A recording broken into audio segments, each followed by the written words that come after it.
एक बहुत बड़ी न्यूज सामने आ रही है क्रिप्टो करेंसी के एक्सचेंजेस को लेकर के। और क्या है ये न्यूज, मैं आपको बताता हूं।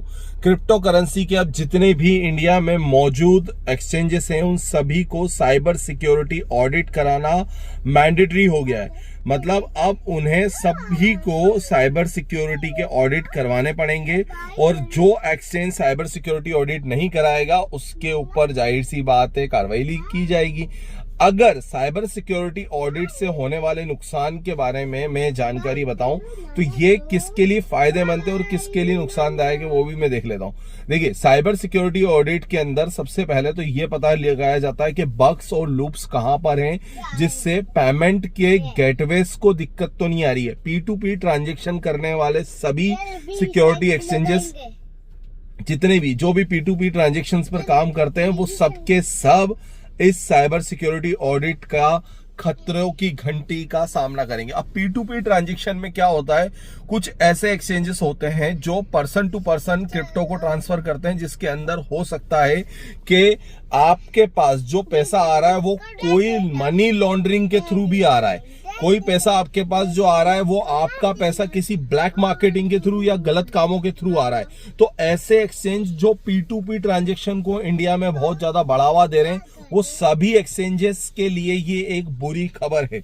लेकिन मेरा लल्ला एक्चुअली थोड़ा सा मस्ती कर रहा है कार में, लेकिन वीडियो बनाना जरूरी था तो मैं वीडियो बना रहा हूं। ओके, सो P2P ट्रांजैक्शन से होने वाले जितने भी एक्सचेंजेस हैं वो तो सब जाएंगे, लेकिन फायदा किसको? फायदा उनको है जो P2P नहीं कर रहे हैं, जो FIU रजिस्टर्ड जेन्युइन वर्क कर रहे हैं, जिसकी लिंक मैंने आपको पिन कमेंट में भी दे रखी है। क्योंकि मैं FIU रजिस्टर्ड एक्सचेंज के साथ ही ट्रेड करना प्रेफरेबल करता हूं, तो मैं आपसे भी उम्मीद करता हूं कि आप भी FIU रजिस्टर्ड एक्सचेंज के साथ ही ट्रेड करें, जिससे आपको ऑप्शन में क्रिप्टो के फ्यूचर में ट्रेड करने की पूरी आजादी मिले। और साथ में अगर आप ट्रेड करते हैं FIU रजिस्टर्ड एक्सचेंज के साथ में तो आपको ये भी रहता है कि आपके ब्रोकरेज पर जो GST कटा है, आपके ब्रोकरेज पर जो TDS कटा है, वो आपके डायरेक्ट इनकम टैक्स ITR में रिफ्लेक्ट हो, जिससे आपको जब इनकम टैक्स का जब आप ITR फिल करते हैं तो VDA वर्चुअल डिजिटल एसेट का नोटिस आपको नहीं मिले। क्योंकि P2P प्लेटफॉर्म पर कराई गई ट्रेड्स VDA के नोटिस को जनरेट करती है।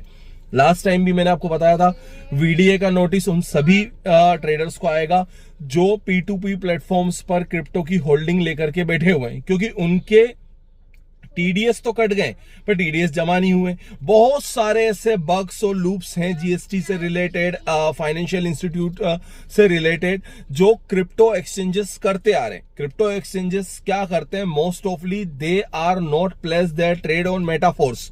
ओके, तो ये जब आप ट्रेड इन पे प्लेस करते हो तो ये आपकी ट्रेड को आगे एग्जीक्यूट नहीं करते हैं। तो वो सारे एक्सचेंजेस जो आगे एग्जीक्यूट नहीं करते, जिन्होंने साइबर से रिलेटेड ऑलरेडी लूप्स कर रखे हैं, वो आपको परेशान कर सकते हैं भविष्य में। इसी के लिए साइबर सिक्योरिटी का ऑडिट जरूरी है। और अब साइबर सिक्योरिटी जब ऑडिट की बात होती है, हाँ बेटा एक मिनट, पापा वीडियो बना ले, तो आप इस बात का ध्यान दें कि आपको अगर बचना है इस ऑडिट से, साइबर सिक्योरिटी की परेशानियों से, क्यों, तो आपको भी करना पड़ेगा FIU रिलेटेड एक्सचेंज के साथ में ट्रेड। और आपको अगर FIU रिलेटेड एक्सचेंज के साथ ट्रेड करना तो यू कैन व्हाट्सएप में 9301723368 and don't forget to press like share and subscribe. ये गाड़ी जो है गैराज में खड़ी हुई है, सो प्लीज ये मत सोचिएगा कि बच्चा स्टीयरिंग संभाल रहा है तो कहीं गाड़ी तो नहीं चला, तो नहीं, गैराज में खड़ी हुई गाड़ी, स्टेबल गाड़ी के साथ हम ट्रेड वीडियो बना रहे हैं, क्योंकि ऑडिट तो कहीं भी कहीं पर भी किया जा सकता है ना। तो thank you friends for watching this video. फिर होगा आपसे दोबारा मुलाकात, तब तक के लिए करें like share subscribe and love you all.